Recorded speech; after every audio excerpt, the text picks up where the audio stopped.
ഈ വീഡിയോയിൽ നമ്മളിന്ന് സംസാരിക്കാൻ പോകുന്നത് റീ റിലീസ് സ്കാമിനെ കുറിച്ചാണ്. കാണാൻ അധികം ആളുകളില്ലാത്തതുകൊണ്ട് അധികം ആരും ചർച്ച ചെയ്യാത്ത ഒരു അണ്ടർ റേറ്റഡ് ആയിട്ടുള്ള സ്കാമാണ് റീ റിലീസ് സ്കാം. നമ്മുടെ ഇൻഡസ്ട്രിയിൽ ഒരുപാട് ക്ലാസിക് സിനിമകളൊക്കെ 4K റീമാസ്റ്റർ ചെയ്തിട്ട് റീ റിലീസ് ആവുന്നുണ്ട്. നമുക്ക് എല്ലാവരും ഒരുപാട് തിയേറ്ററിലൊക്കെ ആഘോഷിക്കപ്പെട്ട റീ റിലീസുകളെ കുറിച്ചെല്ലാം നമുക്കറിയാം. അതിൻ്റെയൊക്കെ കൂട്ടത്തിൽ ഒരു സൈഡിൽ കൂടി നൈസായിട്ട് ആളുകളെ പറ്റിച്ചുകൊണ്ട് പോകുന്ന ഒരു റീ റിലീസ് സ്കാമാണ് Amaram 4K re release scam. Cinema തുടങ്ങുന്നതിന് മുമ്പ് ഇതുപോലെ ഇങ്ങനെ എഴുതി കാണിക്കുന്നുണ്ട്. ആക്ച്വലി ഈ നോട്ട് ഒരു 2 മിനിറ്റോളൊക്കെ അവർ കാണിക്കുന്നുണ്ട്, കാരണം എല്ലാവരും വായിക്കട്ടെ എന്ന് വിചാരിച്ചിട്ടാണ്. പക്ഷേ ഞാൻ കണ്ട അമരം 4K എന്നുള്ളത് ഞാൻ യൂട്യൂബിൽ കണ്ട അതേ പ്രിന്റ് തന്നെ ചെറുതായിട്ടൊന്ന് ഓയിൽ പെയിന്റിലൊക്കെ ഇട്ട പോലെ ഒന്ന് AI-ലിട്ട് എൻഹാൻസ് ചെയ്ത പോലുള്ള ഒരു സംഭവം. ഒന്ന് ആലോചിച്ച് നോക്കിയാൽ നമ്മൾ ടിക്കറ്റ് എടുത്ത് കാണുന്ന ഒരു 4K റീ റിലീസാണ്, അത് റീമാസ്റ്റർ ചെയ്തെന്ന് അവകാശപ്പെടുന്നത്. കാശ് പോകുന്നവരുടെ അമരം റീ റിലീസ് ചെയ്തിരിക്കുന്നത് ഏത് പ്രൊഡക്ഷൻ ഹൗസ് ആണെന്നുണ്ടെങ്കിലും പക്കാ സ്കാമാണ് അവർ ചെയ്തിരിക്കുന്നത്. മലയാളം ഇൻഡസ്ട്രിയിൽ ഒരുപാട് സിനിമകൾ റീ റിലീസ് ചെയ്തിട്ട് അത്യാവശ്യം നല്ല രീതിയിൽ കളക്ട് ചെയ്തിട്ടുണ്ട്. അതെല്ലാം ലാലേട്ടൻ ചിത്രങ്ങളാണ്. അപ്പോൾ ആ ഒരു സ്വീകാര്യത കണ്ടിട്ട് നമുക്കും ഇതുകൊണ്ട് ആൾക്കാരെ പറ്റിച്ച് കുറച്ച് കാശുണ്ടാക്കാം എന്നുള്ളൊരു ഉദ്ദേശത്തോടു കൂടിയായിരിക്കാം ഈ അമരം എന്ന് പറയുന്ന ഈ സിനിമ റീ റിലീസ് ചെയ്ത പ്രൊഡക്ഷൻ ഹൗസ് വിചാരിച്ചിരിക്കുന്നത്. കാരണം ഇതൊരു ക്ലാസിക് പടമാണ്. ആക്ച്വലി ഭരതൻ, ലോഹിതദാസ് കൂട്ടുകെട്ടിൽ വന്നിരിക്കുന്ന രവീന്ദ്ര മാഷിന്റെ ഒരുപാട് നല്ല പാട്ടുകളുള്ള ഒരു മമ്മൂക്കയുടെ കിഡിലൻ പെർഫോമൻസും കാര്യങ്ങളൊക്കെ ഉള്ള ഒരു ഗംഭീര ചിത്രമാണ്. ഈ ചിത്രം ശരിക്കും പറഞ്ഞിട്ടുണ്ടെങ്കിൽ തിയേറ്ററിൽ കാണാനുള്ള ഭാഗ്യം ഈ ഒരു തലമുറയിലുള്ള ആ ഒരു സിനി ഫൈൽസിനൊന്നും ഉണ്ടായിട്ടുണ്ടാവില്ല. അപ്പോൾ അമരം 4K റീ റിലീസ് എന്ന് പറയുമ്പോൾ സ്വാഭാവികമായിട്ട് ഇത് കാണാനുള്ള ഒരു ആഗ്രഹം ഉണ്ടാവും. ക്ലാസിക് സിനിമകളൊക്കെ തിയേറ്ററിൽ കാണാൻ പറ്റുക എന്ന് പറയുന്ന ഒരു ഭാഗ്യമാണ്. അപ്പം അങ്ങനെ ഒരു ഭാഗ്യം അതിന് വേണ്ടിയിട്ടാണ് ഞാൻ പോയത്. പക്ഷേ സിനിമ തുടങ്ങുമ്പോൾ തന്നെ ഇതിന്റെ പ്രിന്റ് അവൈലബിൾ അല്ല. കിട്ടിയിട്ടുള്ള ഒരു സ്റ്റാൻഡേർഡ് ഡെഫിനിഷനിൽ നിന്ന് 4Kയിലേക്ക് അപ്സ്കെയിൽ ചെയ്തിരിക്കുന്ന ഒരു സംഭവമാണ് കിട്ടിയിരിക്കുന്നത് എന്നാണ് പറയുന്നത്. അതൊരു എഴുതി കാണിക്കുന്നുണ്ട്. ആ എഴുതി കാണിക്കുന്നത് ഏകദേശം ഒരു 2-3 മിനിറ്റോളം അവരങ്ങനെ സ്റ്റക്കായിട്ട് നിർത്തുന്നുണ്ട്. എല്ലാവരും വായിക്കണം എന്നുള്ള ഒരു ഉദ്ദേശത്തോടു കൂടി. വളരെ നല്ലത്. പക്ഷേ സംഭവം എന്താണെന്ന് വെച്ചിട്ടുണ്ടെന്നുണ്ടെങ്കിൽ നമ്മുടെ ഇൻഡസ്ട്രിയിൽ ഒരുപാട് റീ റിലീസ് വരുന്നുണ്ട്. ഈ റീ റിലീസ് വരുന്ന സിനിമകളെല്ലാം 4Kയിലേക്ക് അപ്സ്കെയിൽ ചെയ്ത് നല്ല ക്ലാരിറ്റിയിലും കാര്യങ്ങളിലൊക്കെയാണ് സിനിമ വന്നിരിക്കുന്നത്. ഇപ്പോൾ ഇതിനു മുമ്പ് മമ്മൂക്കയുടെ തന്നെയാണെന്നുണ്ടെങ്കിൽ വടക്കൻ വീരഗാഥ ഞാൻ തിയേറ്ററിൽ കണ്ടിരുന്നു. അപാര ക്ലാരിറ്റി ആയിരുന്നു, അപാര ക്ലാരിറ്റി.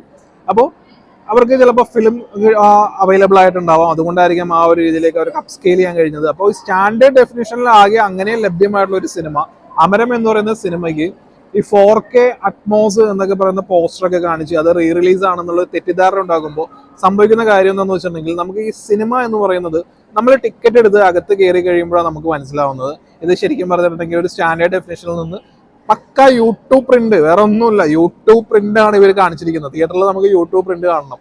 അപ്പൊ അങ്ങനെ വരുമ്പോൾ നമുക്ക് ഒരിക്കലും റീഫണ്ട് കിട്ടില്ല. ഞാൻ ഉദ്ദേശിച്ചത് 4K റീസെന്റ് ആയിട്ട് രാവണപ്രഭു 4Kയിലേക്ക് അപ്സ്കെയിൽ ചെയ്തിട്ടുണ്ടായിരുന്നു. നല്ല കിടിലൻ ക്ലാരിറ്റി ആയിരുന്നു. പിന്നെ അതിന്റെ BGM മാറ്റി, പിന്നെ കുറച്ച് സീൻസ് കട്ട് ചെയ്ത് അങ്ങനെയുള്ള ചില പ്രശ്നങ്ങളൊക്കെ ഉണ്ടെങ്കിലും നമ്മളെ കൊടുക്കുന്ന കാശിനുള്ള മുതല് അത് ക്ലാരിറ്റി ആണെങ്കിലും അല്ലാതെയൊക്കെ ഉണ്ടായിരുന്നു. പക്ഷെ ഈ പടത്തിന് ക്ലാരിറ്റി ഇല്ല. യൂട്യൂബിൽ അമരം സിനിമ കിടപ്പുണ്ടോ, അതിനകത്തുള്ളത് എന്താണോ അതാണ് നമ്മൾ വലിയ സ്ക്രീനിൽ കാണുന്നത്. അങ്ങനെ നോക്കുമ്പോൾ നമ്മൾ കൊടുക്കുന്ന കാശിന് എവിടെയാണ് നമ്മുടെ ആ ഒരു വാല്യൂ ഇവിടെ പോയി. നമ്മൾ ഈ യൂട്യൂബിലുള്ള പ്രിന്റ് കാണാൻ വേണ്ടിയിട്ടല്ലോ നമ്മൾ കാശ് കൊടുത്തിട്ട് വീണ്ടും ഈ റീ റിലീസ് പടം കാണാൻ പോരുന്നു. അപ്പൊ അങ്ങനെയാണെന്നുണ്ടെങ്കിൽ യൂട്യൂബിൽ എന്തോരം പടങ്ങളുണ്ട്, ആ പടങ്ങളൊക്കെ നമുക്ക് ഇതുപോലെ കാണാൻ പോകും. ഇത് പക്ക ഇതൊരു ആസൂത്രിതമായിട്ടുള്ള ഒരു സ്കാമാണ്. തുടക്കത്തിൽ കാണിക്കുന്നുണ്ട് നിങ്ങളുടെ ആ ഒരു പരിമിതി, നിങ്ങൾ ക്ഷമിക്കുക, നിങ്ങളുടെ ഭാഗത്തു നിന്നുള്ള ഒരു സപ്പോർട്ട് ഉണ്ടാവും, ആ രീതിയിലൊക്കെ എഴുതി കാണിച്ചുകൊണ്ട് എന്താ അർത്ഥം? നിങ്ങൾ റിലീസിന് മുമ്പ് 4K റിലീസ് ആവുന്നതിന് മുമ്പ് നിങ്ങളൊരു നോട്ട് കൊടുക്കുക, ഞങ്ങൾ സ്റ്റാൻഡേർഡ് ഡെഫിനിഷനിലുള്ള, അതായത് ഇതിന്റെ ഒറിജിനൽ പ്രിന്റും കാര്യങ്ങളൊന്നും അവൈലബിൾ അല്ല, അതുകൊണ്ട് നിങ്ങൾക്ക് കിട്ടുന്ന ആ ഒരു സ്റ്റാൻഡേർഡ് ഡെഫിനിഷനിലുള്ള ഫിലിം അതെടുത്തിട്ട് ഞങ്ങൾ 4Kയിലേക്ക് അപ്സ്കെയിൽ ചെയ്തിരിക്കുകയാണ്.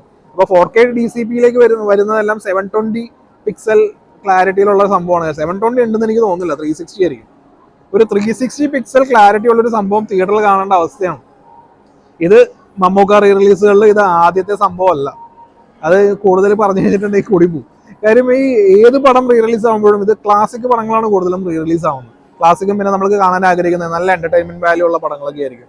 അപ്പോൾ ഇതൊക്കെ കാശ് കൊടുത്തിട്ടാണ് എല്ലാവരും തിയേറ്ററിൽ പോയി കാണുന്നത്. അപ്പൊ കാശ് കൊടുത്ത് തിയേറ്ററിൽ കാണാൻ വരുന്നവരെ ഈ പറ്റിക്കുന്ന ആ ഒരു പ്രവണതയുണ്ടല്ലോ, അത് വളരെ മോശമാണ്. ശരിക്കും അമരം എന്ന് പറയുന്ന സിനിമ നമ്മൾ ആ ഒരു ഈ സിനിമയോട് നിങ്ങൾ കാണിക്കുന്ന ഒരു തെണ്ടിത്തരം എന്നൊക്കെ പറയൂലേ, അതുപോലെയാണ്. ഈ ഒരു ക്ലാസിക്കിനോട് നിങ്ങൾ ഒരിക്കലും കാണിക്കരുത്. ശരിക്കും പറഞ്ഞിട്ടുണ്ടെങ്കിൽ ഈ സിനിമ ആദ്യമായിട്ട് ചിലപ്പോൾ കാണണം, ഓക്കെ ഇങ്ങനെ ഒരു ലോഹിതദാസ് ഭരതൻ കൂട്ടുകെട്ടിൽ ഇങ്ങനെ ഒരു സിനിമയുണ്ട്, മമ്മൂക്കയുടെ ഗംഭീര പെർഫോമൻസ് ഉള്ള ഗംഭീര സ്കോറുള്ള, അതായത് ജോൺസൺ മാഷിന്റെ സ്കോർ അതും എടുത്തു പറയേണ്ട ഒരു സംഭവമാണ്.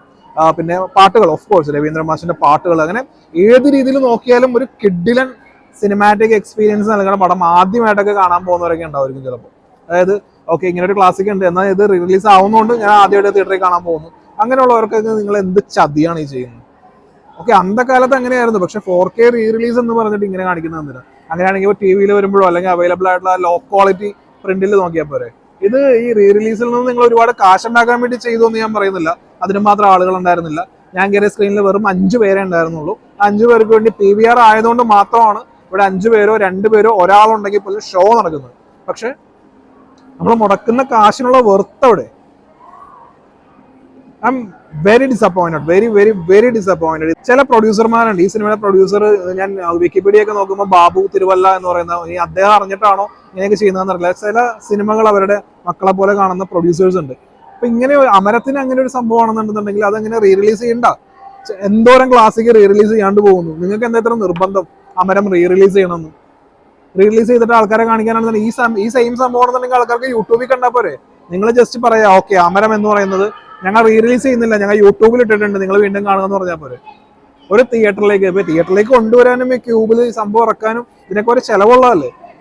ഈ നിങ്ങളുടെ കയ്യിലെ കാശ് മുടക്കി ബാക്കിയുള്ളവരെ പറ്റിക്കുന്നതിനാ. നിങ്ങൾക്കും നഷ്ടം, ഞങ്ങൾക്കും നഷ്ടം. ഇതിന്റെ മുടക്ക് മുതൽ നിങ്ങൾ ഈ ചെയ്ത വർക്ക്, നിങ്ങൾ റീ റിലീസിന് വേണ്ടിയിട്ട് ചെയ്ത കാര്യങ്ങൾ 4Kയിലേക്ക് അപ്സ്കെയിൽ ചെയ്ത്, അപ്പോൾ അതിപ്പോൾ നമുക്കും ഈ പറഞ്ഞ ഇൻഷോട്ടിലും കാര്യങ്ങൾക്കൊക്കെ ഒരു 360 പിക്സൽ റെസൊല്യൂഷനുള്ള ഒരു വീഡിയോ എടുത്തിട്ട് നമുക്കത് 4K എന്നും പറഞ്ഞ് എടുത്തിട്ടുണ്ടെങ്കിൽ നമുക്ക് അങ്ങനെ നമുക്ക് എക്സ്പോർട്ട് ചെയ്യാം. അങ്ങനെ എക്സ്പോർട്ട് ചെയ്തിട്ട് അതൊരു തിയേറ്ററിൽ എത്തിച്ചിട്ട് എന്താണ് അതിന്റെ അർത്ഥം? എന്താണ്?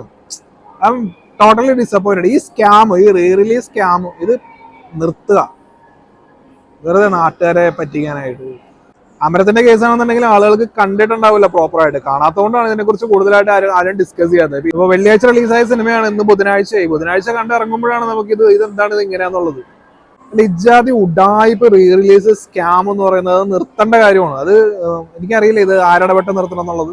അപ്പൊ എനിക്ക് ചോദിക്കാനുള്ള, നിങ്ങൾക്ക് നാണമില്ല എന്നുള്ളതാണ്. ഇതാണ് ഒരു ക്ലാസിക്, ഒരു ഗംഭീരമായിട്ടുള്ള ഒരു cinema re release 4K re release എന്ന് അറിഞ്ഞ് കാണാൻ പോയ ഒരു സിനിമ ആസ്വാദകന്റെ അനുഭവം ഇതാണ്. അപ്പൊ വീണ്ടും ഇറങ്ങണം ഇതുപോലുള്ള പടങ്ങൾ, ഇതുപോലെ 4Kയിലേക്ക് അപ്സ്കെയിൽ ചെയ്തിട്ടുണ്ടെന്ന് പറഞ്ഞ് മനുഷ്യനെ പറ്റിക്കാനായിട്ട്. ഓക്കെ.